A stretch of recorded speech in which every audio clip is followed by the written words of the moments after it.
However, it is going to complement government's efforts, and we are working closely with government to achieve that.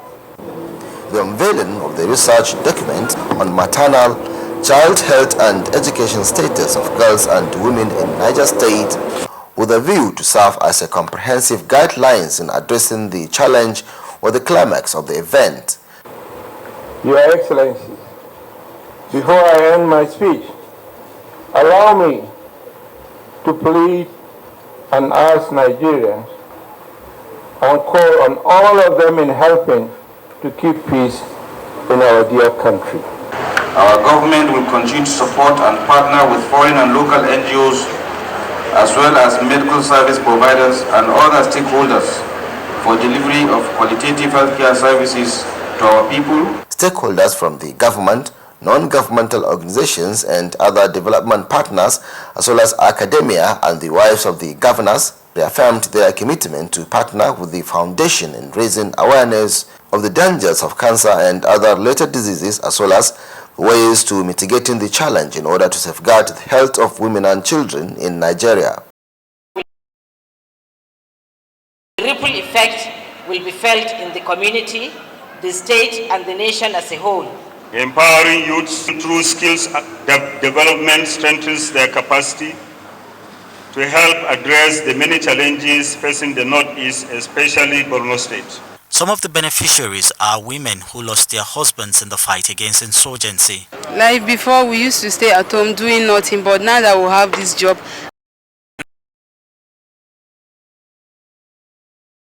Years of Mercy Day, of whom Mother Teresa is widely considered as one of the greatest of the time.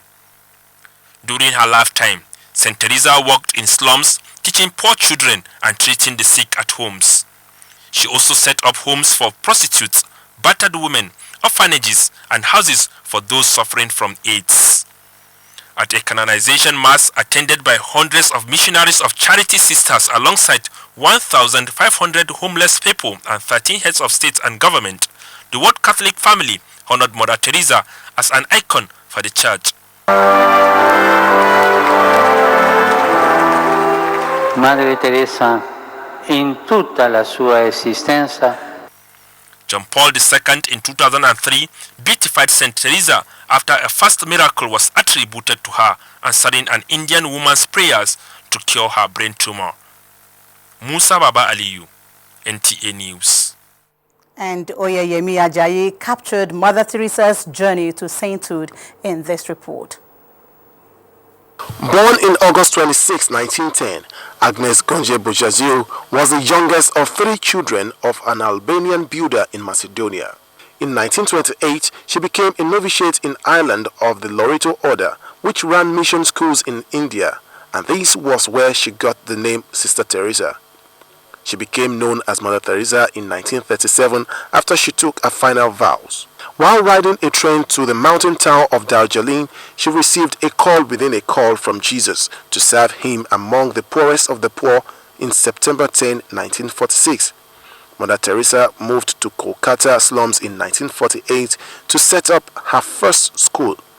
She officially founded the Missionaries of Charity in October 7, 1950 as a religious congregation. She won her first prize for her humanitarian works in 1962, and in 1979 she won the Nobel Peace Prize, and over the years she used money from such prizes to found dozen new homes. She persuaded Israelis and Palestinians to stop shooting, and this gave her long time to rescue about 37 children from a hospital besieged in Beirut in 1982. She had a heart attack in 1983 while visiting St. John Paul II in Rome. She suffered from pneumonia in 1991, leading to congestive heart failure, and was hospitalized in La Jolla, California. In September 5, 1997, Mother Teresa died in Kolkata, where she was given a state funeral. She was cleared for canonization in 2015 after Pope Francis declared that the cure of a Brazilian man suffering from brain abscesses was miraculous.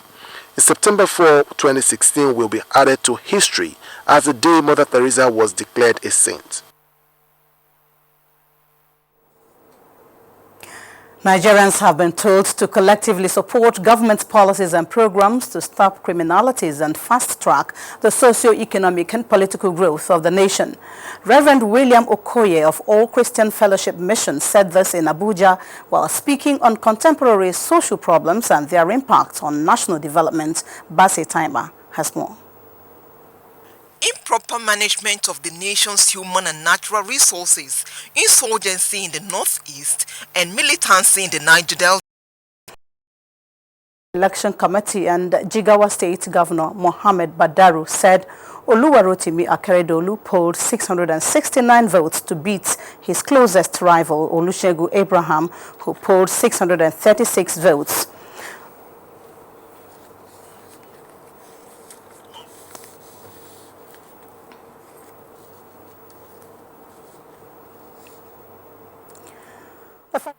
Has described as sadly out of tune with reality the published letter from U.S. Congressman Tom Marino to Secretary of State John Kerry asking the U.S. to withhold security assistance to Nigeria on the strength of some imaginary infraction by the Buhari administration. In a statement issued in Abuja, the Minister of Information and Culture, Lai Mohammed, said Congressman Marino was poorly informed about the issues he commented on, wondering why he did not take the pains to get first-hand information from the U.S. Embassy in Nigeria or any other credible source before engaging in what is nothing but a propaganda born out of his own imagination. The minister said by asking the U.S. to refrain from selling warplanes and other military equipment to Nigeria based on a faulty premise, the congressman had demonstrated a poor understanding of global security issues. He said Boko Haram insurgency, which Nigeria has decisively dealt with under President Muhammadu Buhari, is not just a Nigerian problem but a regional and global crisis, saying Congressman Marino definitely does not have Nigeria in mind when he wrote that the U.S. should withhold security assistance to Nigeria until President Muhammadu Buhari demonstrates a commitment to inclusive government and the most basic tenets of democracy, freedom to assemble and freedom of speech. The Muhammadu Buhari administration, the minister maintained, operates purely on the basis of respect for the rule of law and strict adherence to constitutional order, and not a regime that had penchant to deny citizens of their constitutionally guaranteed rights, adding that the present administration does not need the goading of Congressman Marino or anyone, for that matter, to do what is right. Concerning the running of an inclusive government, the minister wondered if Congressman Marino did his homework before dispatching his letter, saying he would have realized that no part of the country is left out in the distribution of political appointments, specifically and the appointment of ministers, which was done in accordance with the Constitution that mandates the President to appoint at least one minister from each of the 36 states and the Federal Capital Territory. The minister described Congressman Marino's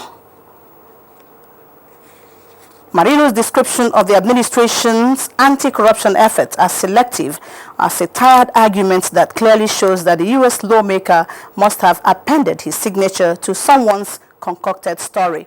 He said Nigeria is delighted that U.S. Secretary of State John Kerry, to whom the congressman addressed his letter, is more knowledgeable, better briefed, and definitely is more aware of Nigerian issues. You're watching the news on NTA International, reaching you from Abuja, Nigeria's capital city. We have more reports after the break. Don't go away. We from the APC, from day one, with the intention of changing the direction of Nigeria. We believe Nigeria is an African power and can be a major powerhouse in world affairs. But to do that, we need to change our direction. It can be done. This country cannot be written off. It can be done. And this country will still lead Africa. We're making steps, slow steps, moving on. I mean, it took the Americans 200 plus years to get where they are. We're moving.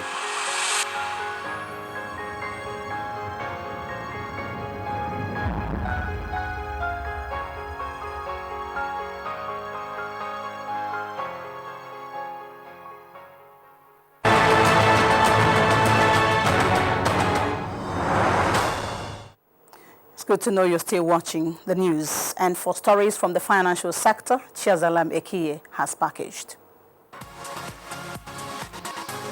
Secretary General of Organization of Petroleum Exporting Countries, OPEC, Muhammad Sanusi Barakindo, has declared his support for Nigeria's ongoing efforts to diversify the economy and expanding the agricultural sector. According to OPEC chief, the future of Nigeria looks bright, particularly if the continued pace of diversification in Nigeria can be sustained.